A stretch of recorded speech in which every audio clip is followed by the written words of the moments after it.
Yeah.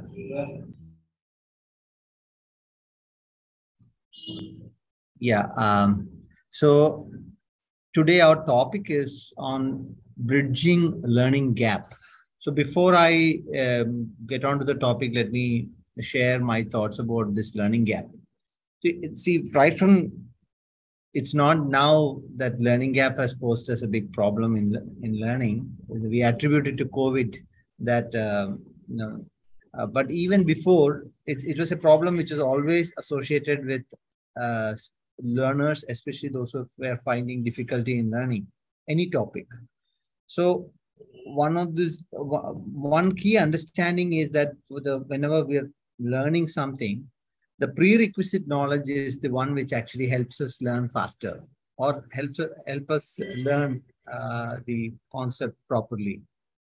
So if we see the whole education system is supposed to be a continuum where every topic is a continuation of the topic that which we have learned in the previous chapter in a year or from a previous grade itself. So it's like a chain of uh, you know connected topics, be it math, science, English, history, geography. In some subjects, the prerequisites dependency on prerequisites are more. In some subjects, it may not be as high as the other, but in in general, it is a prerequisite which is helping us to hook or peg a topic which we are learning to a previous topic. So there are a lot of studies on that by pedagogists, by neuroscientists, on how we remember, how we grasp information, integrate it with many other information that we have in our brain, and personalize information. So the one of the challenges that a teacher might face is, let's say a teacher is going to teach a topic in maths, let's say quadratic equation for grade 9 or grade 10 students. It's so much connected to the previous topic like polynomials, um, the root of a polynomial or the order of a polynomial, and which is again connected to algebra. So I'm just going to give you examples. Let's say a chapter in like CBSE. CBSE has built the topics more or less in a very systematic manner. But even then, uh, a topic which is say in grade 10, a physics, like electricity and magnetism, is connected to many topics like heating effect of electric current, chemical effect of electric current. These are all in grade 6, 7, 8 topics. Then current electricity, static electricity. Then and they're also connected to many other cross-curricular subjects like proportionality, math, ratios and proportions, and uh, fractions, and many other transposing while doing an operation. So, unfortunately, let's say if a student has not picked up or has not understood one of these topics, it poses as a learning gap. Can just I'm just please wait for a minute.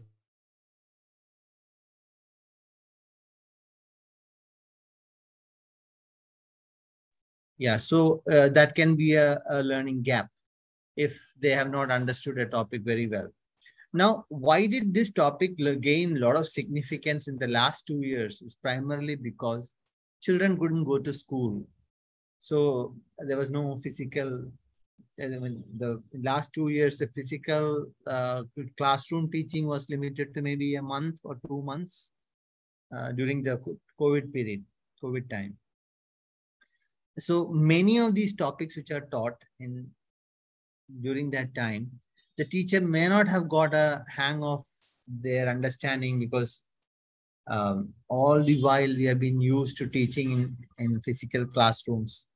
And so our methodology, our way of teaching, our way of getting feedback, all this is highly dependent on that methodology. But it has changed. It had to change during those 2 years of COVID. So many of these students, they might have lost large, they might be having large amount of learning gap in multiple subjects. Now we are 2 years down the lane when we are going to physical classrooms, and imagine a teacher going to teach one of these topics in electricity or periodic table or classification of elements in grade 10 is again connected to similar topics in grade 9 in chemistry. And of course, languages, it's so obvious that whatever at a particular level they are learning, the literary devices, grammar, all are, very, very much dependent on their prerequisite knowledge. Now, what will happen when they are in the class? So I heard, like, I've been a part of many school boards, their advisory committee, school management committee. So I hear this very often from teachers that when they go to teach, they are really heartbroken when they come out of the first class. They try to teach a concept and they see that the students are nowhere near the prerequisite knowledge that the teacher is expecting them to have. And the teacher has many challenges, like she has to finish, or she or he has to finish the curriculum, the syllabus on time. So if we just focus on the prerequisites, the teacher will lose a lot of time, may not be able to finish the portion. And so the dichotomy, what's the point in finishing the topic when they have not understood the connection? So this is where the bridging of learning gap is very, very important. But the real challenge is bridging of learning gap in a very short period of time. Say we are going to teach one of these topics, say heredity and evolution, or a topic in the Constitution of India, when the teacher is going to teach. So now there may be 4 or 5 classes to finish a chapter, finish that particular chapter, say 7 working days. The teacher is supposed to finish that chapter. And if teacher is trying to fix the prerequisite knowledge during that time, she will lose one or 2 classes. And if she doesn't do it at the end, the 7th day, she'll find that the desirable learning outcome has not been met. So you require extra classes. So it's again a decision to the teacher has to. So one rule of the thumb that has evolved over a period of time is it's good spending little extra time teaching the prerequisite, because if it's not done, the time spent on remedial classes will be very, very high that is required to be spent. So the idea is that if you can pre-teach and more or less homogenize the class that is the bridging of learning gap. But here is the last part of the discussion, where if our success will be the faster, the accelerated techniques that we use for bridging the learning gap. So many teachers have evolved their own techniques, many education knowledge solutions providers. So we have been working, EduBrisk, we have been working on this one thing, that how can we accelerate the process of bridging the learning gap. Say, it could be even in a flipped mode, which means even before the child is coming to the classroom, can we check their learning gap? Can we precisely identify those links that are missing? Can we populate digitally, or using some AI or part to that student and tell that, look, this is the exact area where you are having a learning gap. Just do this one problem, or just learn this particular formula, or just do this, understand this particular flow chart or concept. And then, so that's where in a flipped mode, this can be done. So no loss of time. And there are also certain, so now let's look at it in like a mathematical model. So there are, let's say a student has to gain K, knowledge K, and that knowledge K is a function of many small delta Ks, small piece of information. So the teacher or the system can have the approach or methodology to identify which one of those delta Ks are more important than the other, and that just take that part. So there are many techniques which are used, like pattern recognition, chunking, and pegging, and a lot of techniques that are used by many educationists to ensure that this primary dependency on prerequisites like the delta Ks, which are very important, how that can be identified and given to a child in the form of a problem or a case study or a flow chart, where they can either grasp the concept faster or post to their memory a formula or an explanation quickly and progressively. Like as the chapter is progressing, there may be other prerequisite knowledge which are required, which can be progressively populated. So these are some of the advanced techniques used.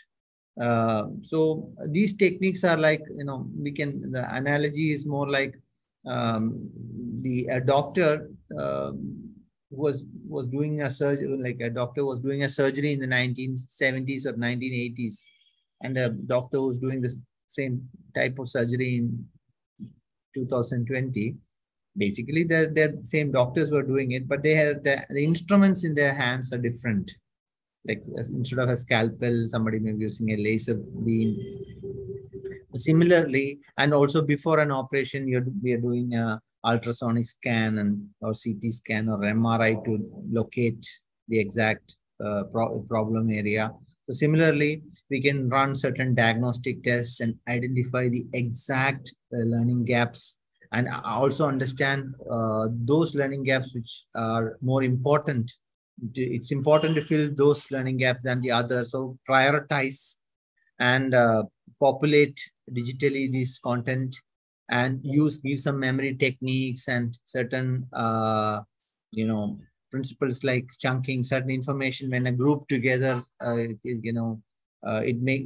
makes a set of information when grouped together makes meaning to the brain. So such information can be collected and grouped together for better grasping and retention. So this is the overall accelerated learning program, or for especially bridging a learning gap, which we do. So I think I'll stop here and take some questions if there are any questions. Yes, sir. Do you want to put any slides as you mentioned before, or should we straight go to the questions, sir? Yeah, I mean, there are lots of slides to discuss, but I think just a minute. Sure. Yeah, so we use this technology a lot, this advanced teaching, learning, mentoring, EduTech ecosystem. We were the winners of the Emerging Technology Solution Education Innovation Award in 2022. We are now in 7 or 8 states in India. So we are looking for enablers or partners or educationists who are keen in this, or who have understood this importance of bridging learning gap. We partner with schools, we partner with education institutes. This is the overall idea, and the way in which we do, I showed it to you. Let's say if there's a chapter, electricity. So these are the CBSE topics, but these topics, if you run the diagnostic test, we get to know what are the step down and the cross-curricular support which are required. These are auto-populated. And the diagnostic test can precisely identify what is the area, and then accordingly populate. Yeah, that's it. Okay, sir. So mostly the questions are about your EduBriks, and so the first question is, what is accelerated learning? So accelerated learning is, as the word rightly indicate, say I have to get from point A to point B, normally, let's say a student or somebody normal person takes 3 months to move from one point to another point. Can we do that in, say, 2 months time? So that's, and in order to do that, what are the techniques that are to be used? What are the principles? The neuroscience principles are there, how we learn faster. Then principles, practices, principles are good, but unless we convert them into some regular daily practice, habit, it won't work. So principles, practices. Then we also need certain content which are required, which have to be certain content which enhances accelerated or facilitates accelerated learning. So PPC, principles, practices, content, and certain tools like the Edtech tools, certain worksheets, certain adaptive testing, and other etc. So principles, practices, content, and tools form the backbone of accelerated learning. Thank you, sir. So it's basically the quick learning concept you are explaining about. So it's another question related to the learning. So they want to know, what are some drawbacks of accelerated learning, if it has any?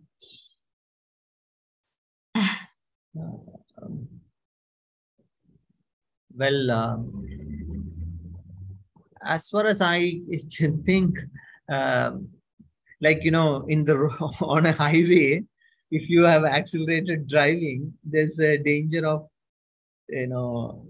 going out of the road or vehicle overturning. But in accelerated learning, it depends on, like, there are, one thing which I can think of is that accelerated learning can give some kind of it's a great confidence booster to a child. So a child who is having, let's say, chronic learning difficulties, such a child is exposed to accelerated learning.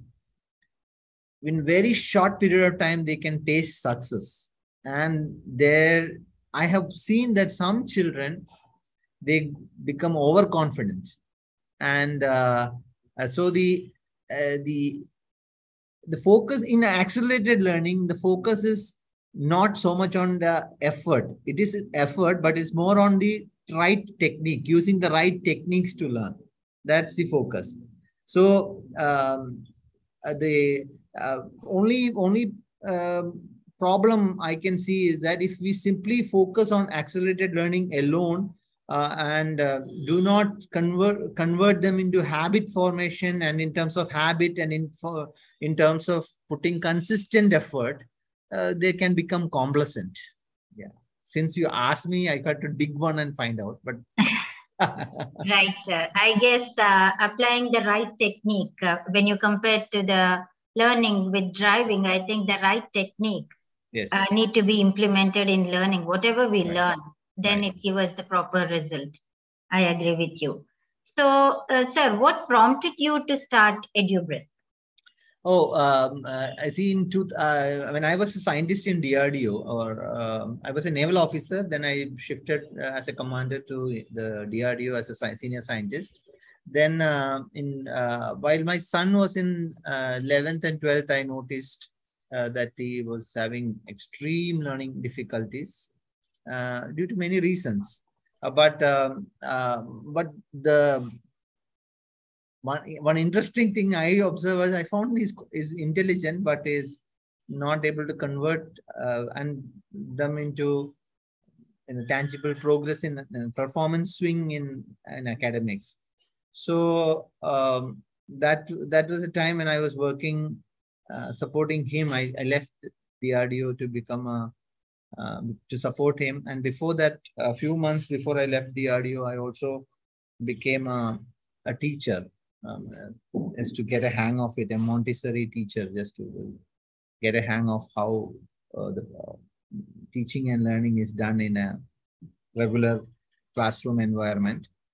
So that's how then when I started supporting him, and I learned new techniques to teach, and then we experimented over a short period of 3 months.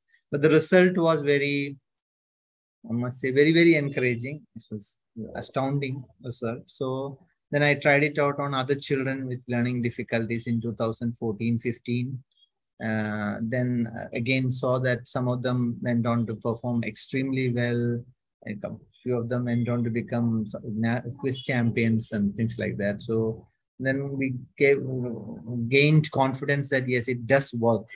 It does really work when the right techniques are taught to the children. So it's like learning to learn. You learn to learn before you learn to score.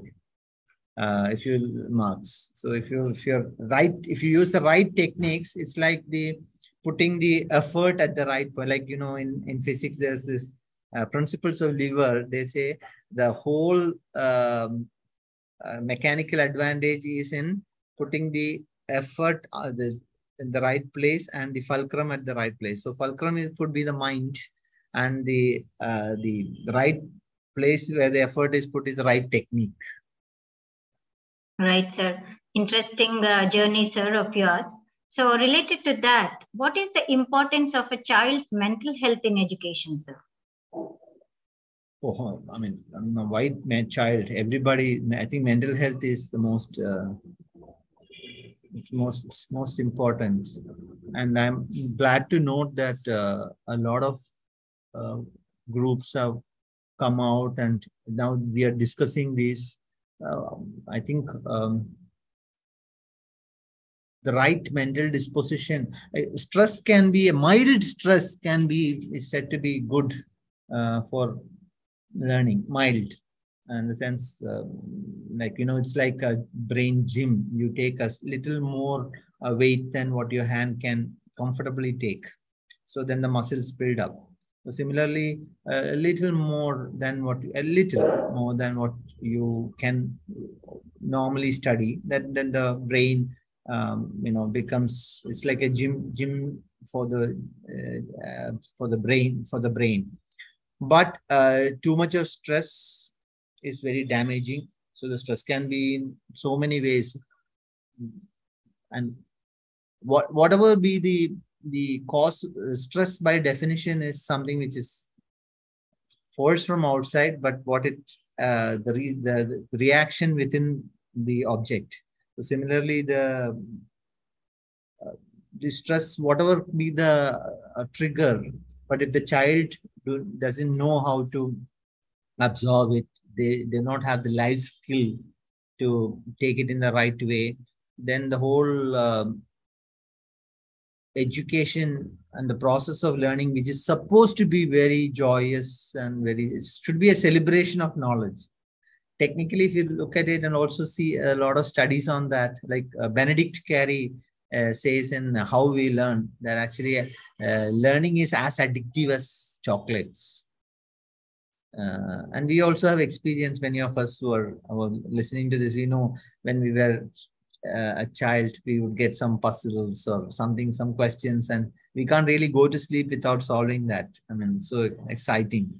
So it's supposed to be a very joyous and addictive thing, but somehow because of the mental disposition is not right, and because of the inability to handle, I mean, lack of adequate life skills, learning can become a very stressful. And once it is stressful, I think the dopamine effect that should come in normal learning process, if it's not happening, then it's going to be a very difficult journey for a child. So I think there should be very scientific discussions and very organized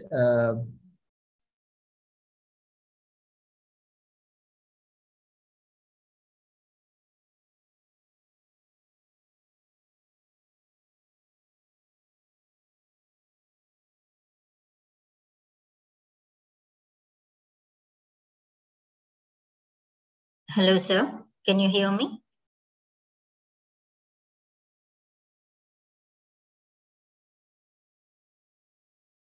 Hello, sir. Can you hear me?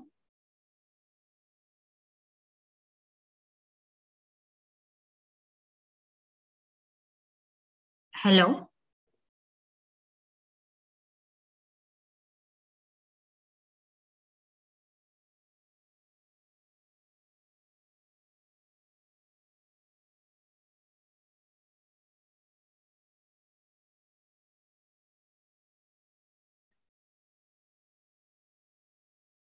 Hello, sir.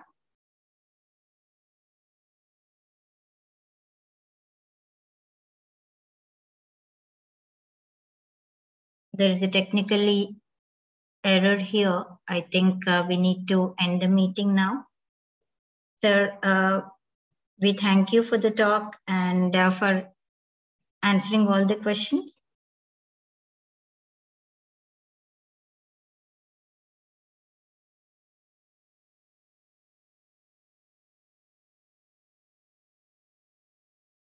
Hello, sir. Are you there?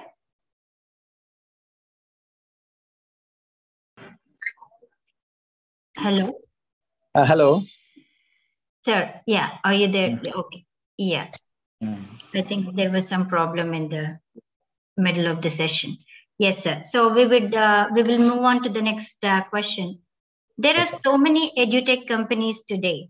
How do you think edutech in India will evolve in the years ahead?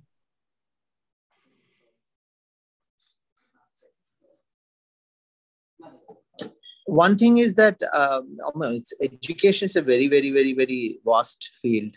So when there's a old, I think, saying by Chanakya, it takes a village or it takes a whole community to educate a child. So when we talk about education evolution or change in education system in the coming years, we have to talk about the whole ecosystem: the parents, the teachers, the school owners, the students, and even the educational knowledge service providers like the analysis companies. And like when you take the, so I think it will evolve more like the medical industry in the sense, like, if you take a hospital, 80% of the things there are, uh, uh, are provided by very high quality service providers. But the doctors there know how to use these and convert it into, use or supporting the patients there who are coming there. So similarly, if you take the entire DRDO or the space program, there were technology partners. Earlier, they used to be called vendors. Vendors would come and give some, but later, Dr. Abdul Kalam's time and also there was a shift in the way we look, the scientists or the DRDO or the ISRO community looked at these so-called vendors. They became technology partners. They started. So similarly, I think the schools or education institutes will start seeing many, or start looking at many knowledge partners from different domains, from the industry, from the technology group, from pedagogists, various pedagogists, and school will become a place where such services will come together and get delivered. That is one thing. Especially in the domain which I am working, I feel this will be one change that, say 5 years from now, there will be companies will be running and supporting the school for running analytics, just analytics, progress tracking, target setting. All these things will be, with the support of the industry. And many of the courses will become, instead of these old 100 years old courses that we are delivering through school, they will become very life ready courses like finance, STEM and robotics.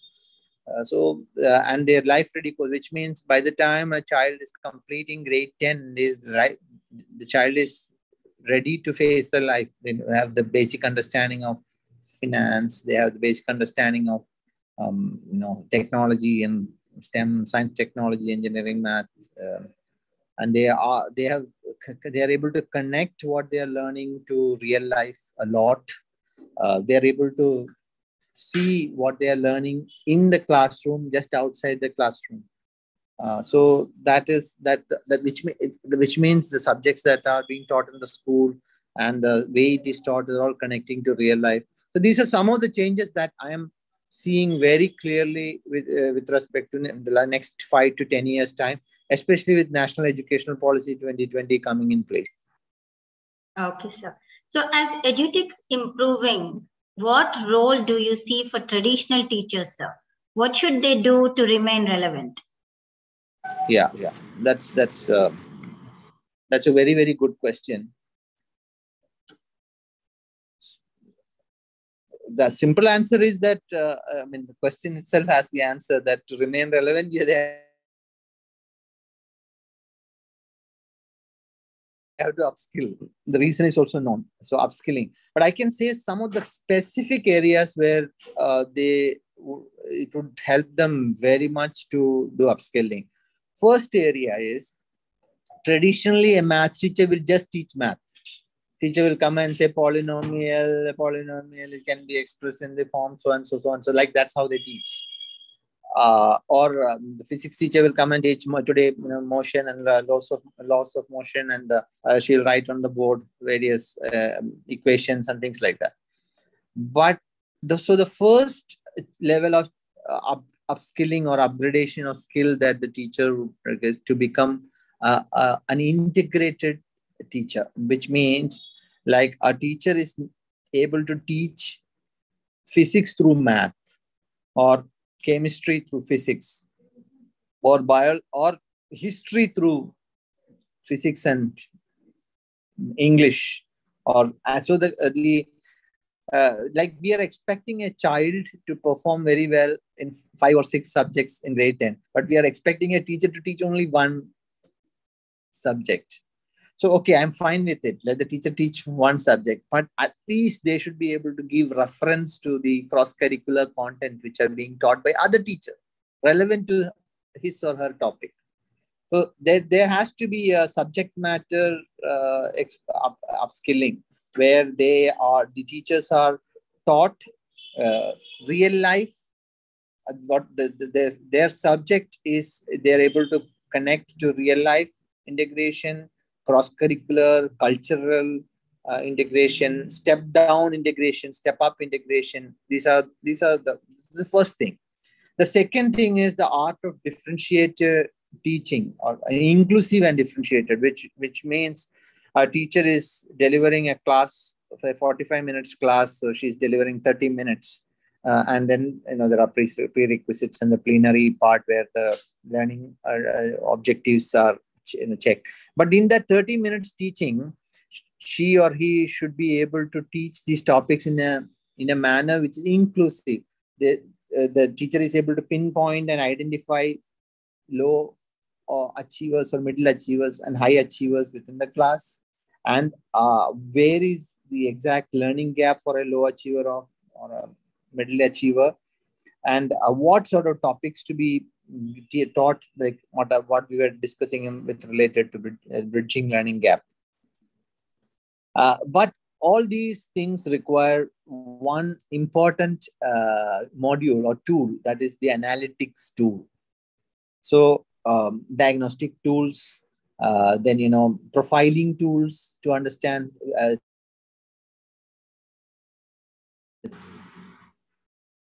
yes. Provide profiling tools. So analytics is an area where cohort analysis, cross-cohort analysis of this year's students' performance with the previous year's students when they were in the same class, and analysis of which grade this subject is getting tougher and what could be the reason for that. So analysis and analysis-based intervention. This is one very specific area where the teachers have to get upskilled. So I mentioned 2. There are many more, but I think if I say it's just going to be more confusing. So I limit it to these two now. Yeah. Yes, sir. So we have a couple of more questions lined up since we have already crossed the time. I'll end this QA session with this last question, sir. Please tell us about your experience at IIT Delhi. Looking back, what do you think about that experience?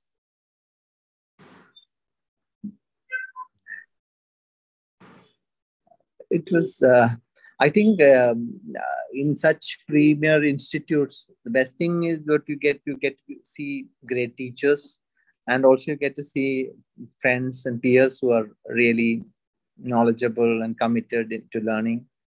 So, well, I think my experience is that I could see some very great teachers who know their subject very well, and really we could look up to them, and very